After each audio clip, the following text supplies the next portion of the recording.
नमस्कार दोस्तों, फिर से स्वागत है आप सभी का मेरे YouTube channel Hindi study with Akhilesh में। आशा करता हूं कि आप सभी स्वस्थ होंगे। दोस्तों, पिछले वीडियो में आपसे विराम चिन्हों के संदर्भ में चर्चा की गई, जिसमें आपको बताया गया पूर्ण विराम, अल्प विराम, अर्ध विराम, प्रश्नवाचक चिन्ह और विस्मयादिबोधक चिन्ह के विषय में। उसी श्रृंखला में आज हम 7 और विराम चिन्हों के विषय में जानेंगे। आइए दोस्तों, जानते हैं हम उद्धरण चिन्ह के विषय में। उद्धरण चिन्ह का सांकेतिक चिन्ह इस प्रकार से होता है, ध्यान देंगे। इसका प्रयोग कहां किया जाता है?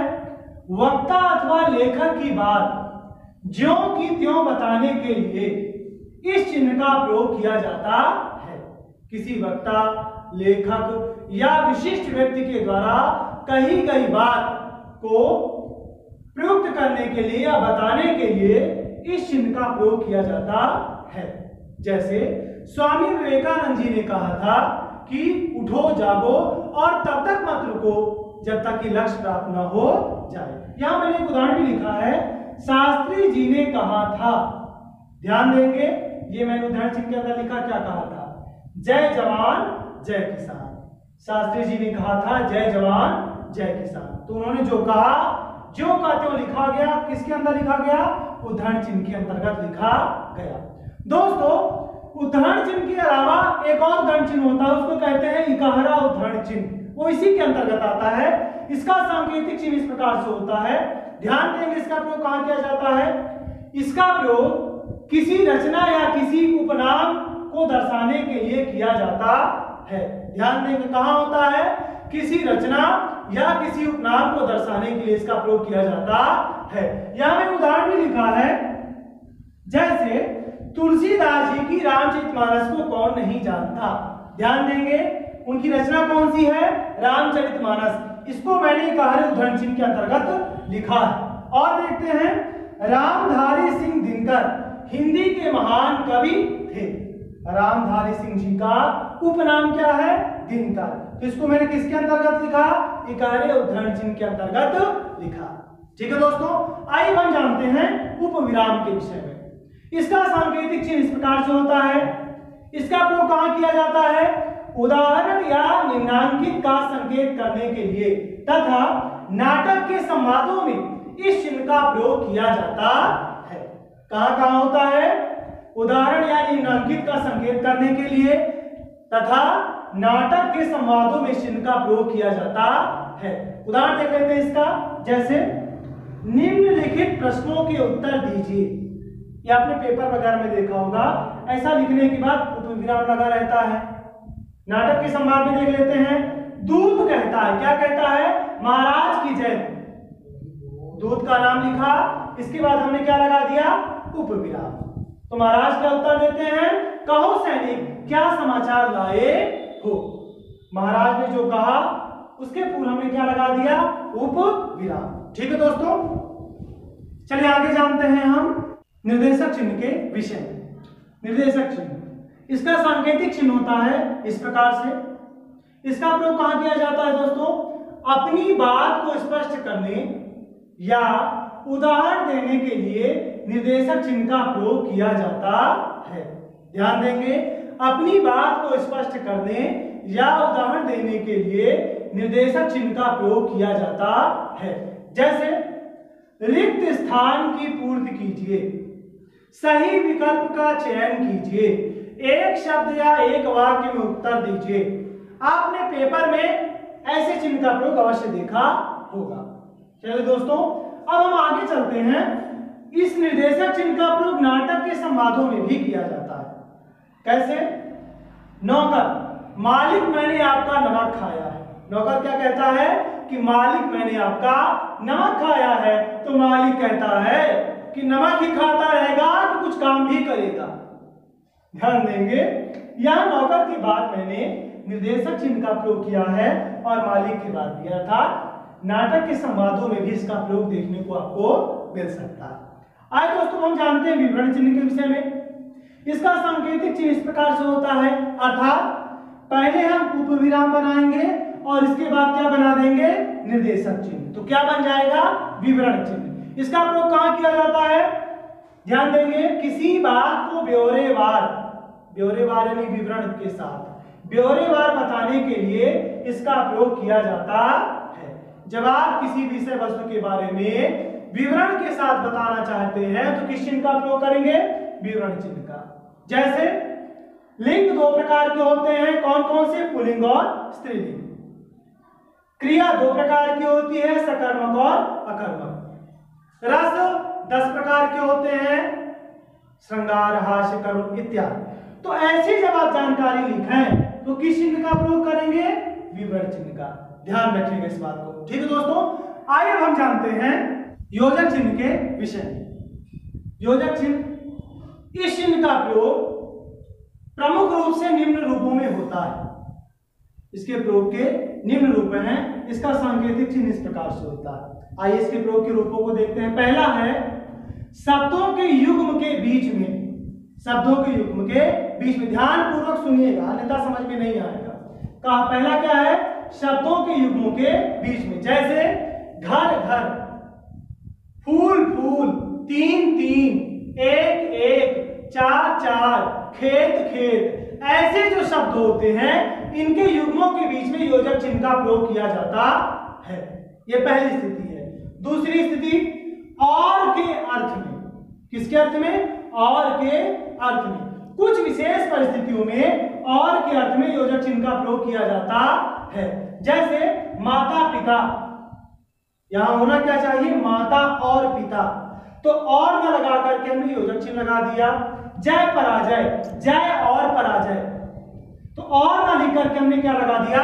योजक चिन्ह। तीसरी स्थिति देखते हैं हम, तुलनावाचक। जैसे सा, से, सी, से पहले। समझेंगे ध्यान पूर्वक। जैसे राम सा दयावान मिलना असंभव है। राम सा यानी राम के समान, तो सा के पहले क्या लगा दिया हमने? योजक चिन्ह। जहां पर तुलनावाचक शब्द अर्थात सा से सी आए उनसे पहले योजक चिन्ह का प्रयोग किया जा सकता है। चौथी स्थिति देख लेते हैं, जब दो शब्दों में एक सार्थक और दूसरा निरर्थक हो, अर्थात पहले शब्द का अर्थ निकले और दूसरे शब्द का कोई विशेष अर्थ ना निकले, ऐसी स्थिति में योजक चिन्ह का प्रयोग किया जाता है। ध्यान देंगे, मैंने इसका उदाहरण लिखा है, खाना वाना। यहां खाना का अर्थ है लेकिन वाना का कोई विशेष अर्थ नहीं है। पानी वानी, पानी का अर्थ है लेकिन वानी का नहीं। रोटी बोटी, रोटी का अर्थ है लेकिन बोटी का नहीं है। तो इसलिए हमने बोटी के पहले क्या लगा दिया? योजक चिन्ह। ठीक है दोस्तों, आइए हम जानते हैं अवतारक चिन्ह के विषय में। इसका प्रयोग आपने कहीं कहीं देखा होगा, सांकेतिक चिन्ह होता है इस प्रकार से। ध्यान पूर्वक देखेंगे, प्रयोग कहां होता है? ऊपर की पंक्ति में लिखे शब्दों को नीचे की पंक्ति में भी लिखना हो तो शब्द ना लिख करके अवतारक चिन्ह का प्रयोग किया जाता है।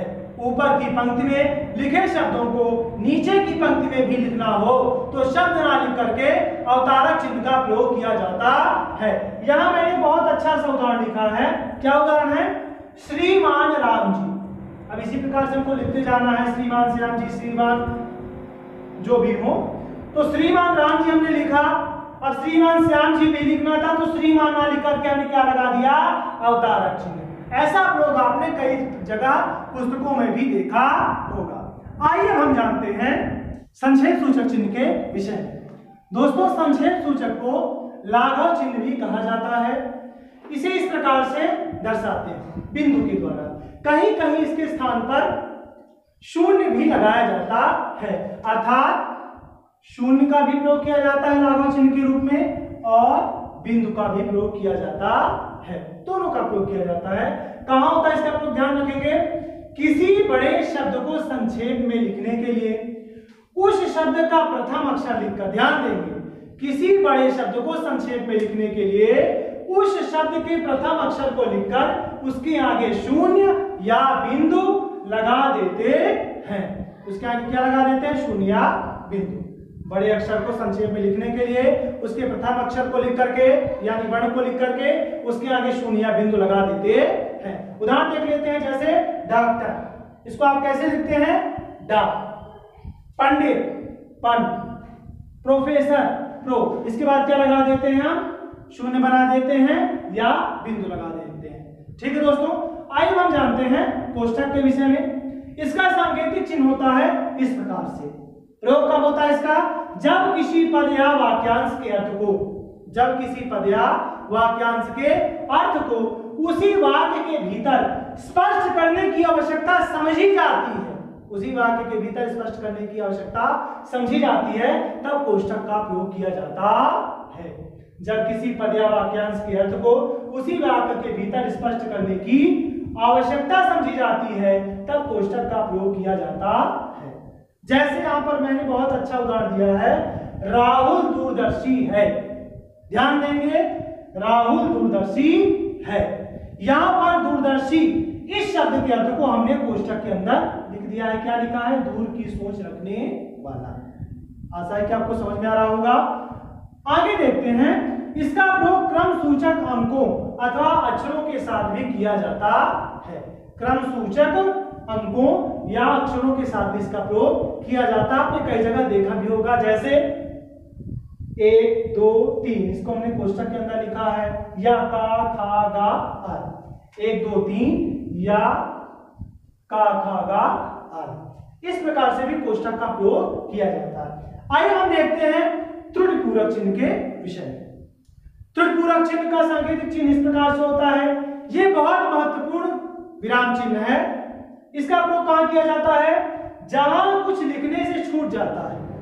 हम कुछ वाक्य लिखते हैं, लिखते समय एकाध शब्द हमें लिखना भूल गया, छूट गया, तो बच्चे काट कूट करके दाएं बाएं लिखते हैं। ऐसा करना गलत है। क्या करना चाहिए? ध्यान देंगे, हमें वहां पर त्रुटिपूरक चिन्ह का प्रयोग करना चाहिए। ध्यान देंगे, जहां कुछ लिखने से छूट जाता है वहां इस चिन्ह का प्रयोग किया जाता है। मैंने उदाहरण भी दिया, जैसे वह विद्यालय से की ओर लौट रहा था। यहां पर हम घर लिखना भूल गए तो क्या किए? त्रुटिपूरक चिन्ह का हमने प्रयोग किया और ऊपर घर लिख दिया। अगला देखते हैं, अपने गुरुजनों सम्मान करो। यहां हम का लिखना भूल गए थे, त्रुटिपूरक चिन्ह का प्रयोग हमने किया और ऊपर लिख दिया का। आशा है कि आपको आज का मेरा वीडियो पसंद आया होगा। दोस्तों, अगर मेरा ये वीडियो आपको पसंद है तो मेरे वीडियो को लाइक करिए, मेरे चैनल को सब्सक्राइब करिए और बेल आइकन को दबाइए, जिससे मेरे आने वाले वीडियो की नोटिफिकेशन आपको समय समय पर प्राप्त होती रहे। अपने दोस्तों को, मित्रों को, इष्ट बंधुओं को भी इस चैनल से जुड़ने के लिए प्रेरित करिए, जिन्हें इसकी आवश्यकता है, जिससे उन्हें भी इसका लाभ प्राप्त हो सके। बहुत बहुत धन्यवाद। मिलते हैं हम अगले वीडियो में कई सारी रोचक जानकारियों के साथ। तब तक के लिए आप सभी को राम राम।